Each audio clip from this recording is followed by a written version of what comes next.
Welcome to Yamuna Murali kitchen. உங்களை அன்புடன் வரவேற்கிறோம். இப்போ செய்து காட்ட போகிறது பெருங்காயம் பொடிங்க.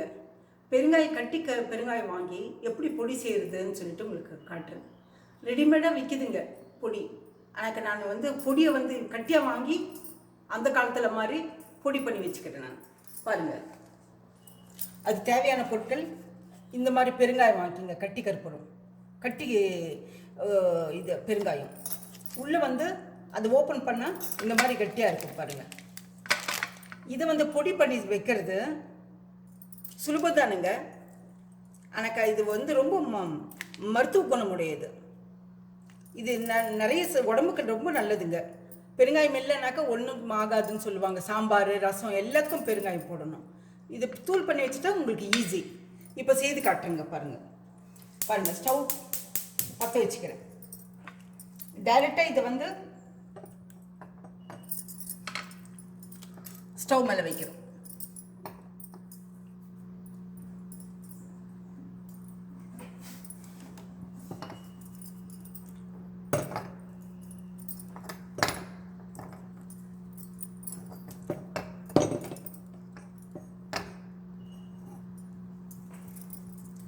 இது கொஞ்சம் கரையிறதுக்காக வைக்கிறதுங்க.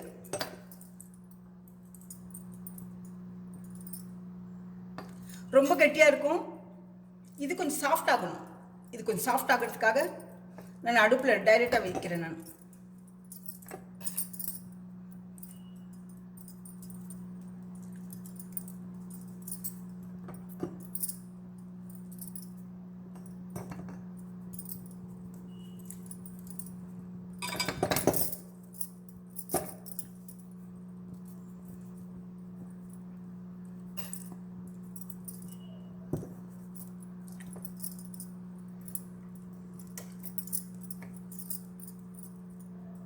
பாருங்க, கொஞ்சம் சாஃப்ட் ஆச்சு.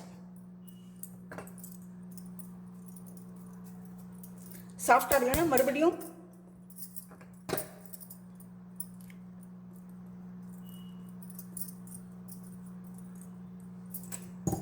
இப்போ நம்ம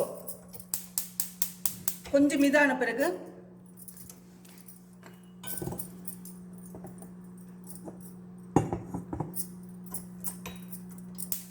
உங்களுக்கு வடை சட்டி போட்டுக்கலாம்.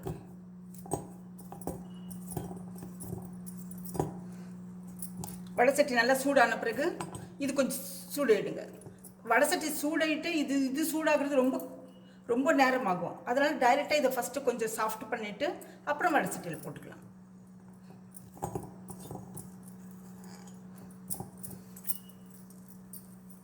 பார்த்தீங்களா, இப்படி வரணும்.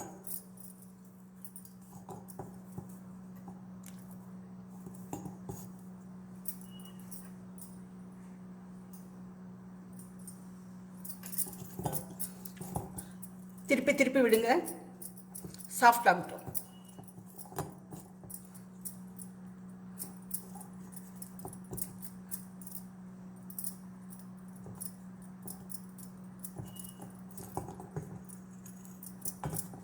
பாருங்க, இது கஷ்டம்னு நினைக்கக்கூடாதுங்க.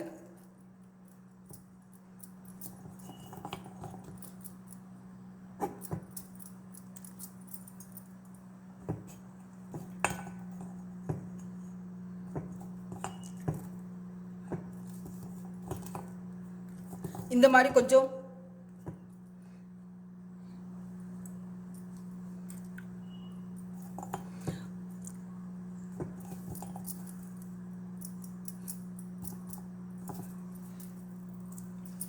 பார்த்தீங்களா, இது ரப்பர் மாதிரி.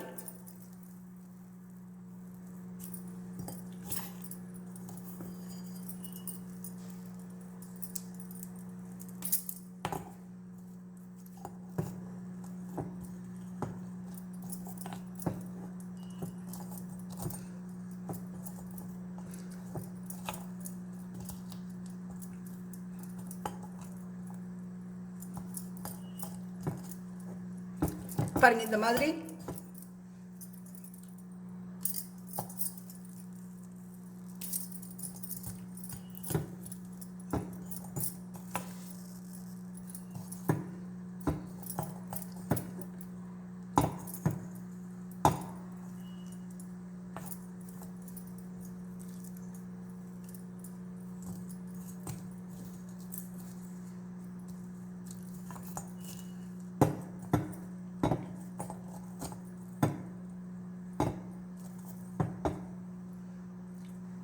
இப்போ இது மெதுவான பிறகு சாஃப்ட் ஆன பிறகு ஸ்டவ் ஆஃப் பண்ணிடலாங்க. ஸ்டவ் ஆஃப் பண்ணிவிட்டு இது தட்டில் இது பண்ணிடலாம். துண்டு துண்டாக போட்டுக்கலாம்.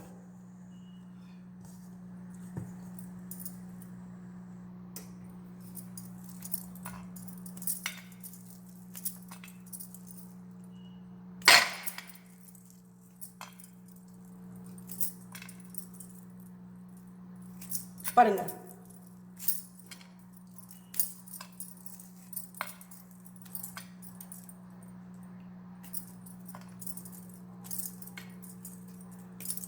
இந்த மாதிரி துண்டு துண்டா பண்ணிக்கணும்.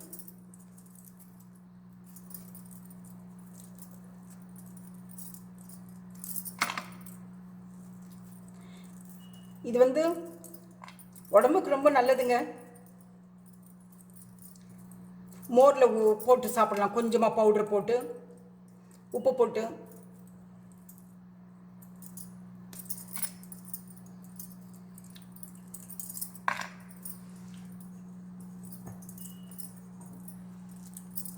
பாருங்க,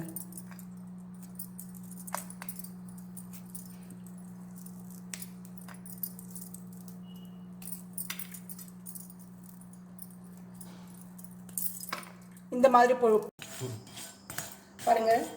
இது எந்த அளவுக்கு வறுக்கணும்னாக்க, வறுத்துனா பாருங்க, இப்படி ஒவ்வொன்றா நல்லா குண்டு குண்டா நல்லா உப்பி வரணும்.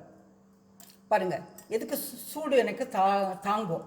அதனால நான் தொட்டு பார்க்குறேன். நான் பார்த்தீங்களா, சின்ன சின்னதாக போட்டுக்கிறது பூரா உப்பி வருது. உப்பி வரும்போது ஆஃப் பண்ணிவிட்டு இதை ஆற வச்சிடணும். நான் ஆற வச்சுருக்கேன். நான் பாருங்கள், உங்களுக்கு காட்டுறதுக்காக நான் மிக்சியில் இனிமேல் போடாமல் இருக்கேன். நான் பாருங்கள், இப்போது மிக்சியில் போடுறேன்.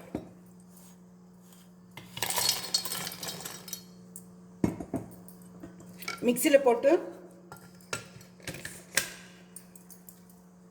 பாருங்கள், இது நம்ம இதில் இது பல்ஸ்ன்னு எழுதியிருக்காங்க இல்லைங்களா, எல்லோ இது பட்டன்னு, அதில் ப்ரெஸ் பண்ண போருங்க. சும்மா அது ஒரு முறை பார்த்தீங்களா, எனக்கு அடிக்கும்.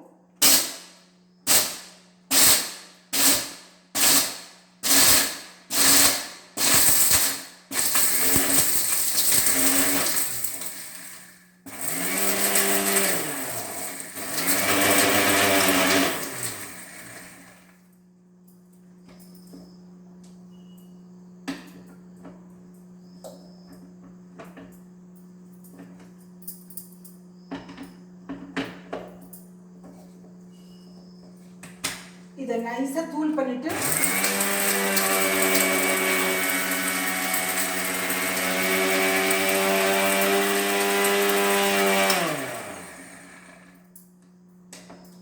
இது இந்த பாட்டில் நான் போட்டு வச்சிருக்கேங்க. டைட்டாக போட்டுடணும். பார்த்தீங்களா, பெருங்காயத்தூள்.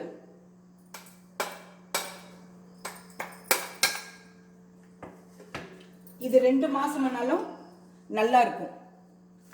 இதை இந்த பாட்டில் போட்டு அடைச்சி வச்சிருவேன். நான் சின்ன ஸ்பூன் போட்டு வச்சுருக்கேன். அதை எடுத்து யூஸ் பண்ணிக்கலாம். இது மோரில் இது போட்டு நம்ம குடிக்கலாம். சாம்பாரில் போடலாம், ரசத்தில் போடலாம். பெருங்காய டப்பா காலி டப்பான்னு சொல்கிறாங்க. அப்படியெல்லாம் எடை போடாதீங்க, ரொம்ப கம்மியாக எடை போடாதீங்க. இந்த பெருங்காய பொடி வாய் எடுத்துடும். அதனால தான் நம்ம மோரில் போட்டு சாப்பிட்றது. ரொம்ப நல்லதுங்க, உடம்புக்கு ரொம்ப நல்லது. அதனால இது யூஸ் பண்ணுங்க நீங்கள். இது எங்களுக்கு அந்த காலத்துலலாம் குழந்தை பிறகு லேடிஸ்க்கு கொடுப்பாங்க. பெருங்காயத்தை கொஞ்சம் இந்த தூளை வச்சு கொஞ்சம் சாப்பாட்டில் வச்சு ஒரு உருண்டை கொடுப்பாங்க 3 டேஸ்க்கு. ஆனால் குழந்தை பிறந்து 2nd டே 3rd டே 4th டே அப்படி கொடுப்பாங்க. அலர்ஜி எல்லாம் எடுத்துடும். அலர்ஜி வரவே வராது. இந்த ரெசிபி பிடிச்சிருந்தாக்க நீங்கள் லைக் பண்ணுங்கள், ஷேர் பண்ணுங்கள், சப்ஸ்கிரைப் பண்ணுங்கள். அடுத்த ரெசிபியில் பார்க்கலாம் கட்டாயம்.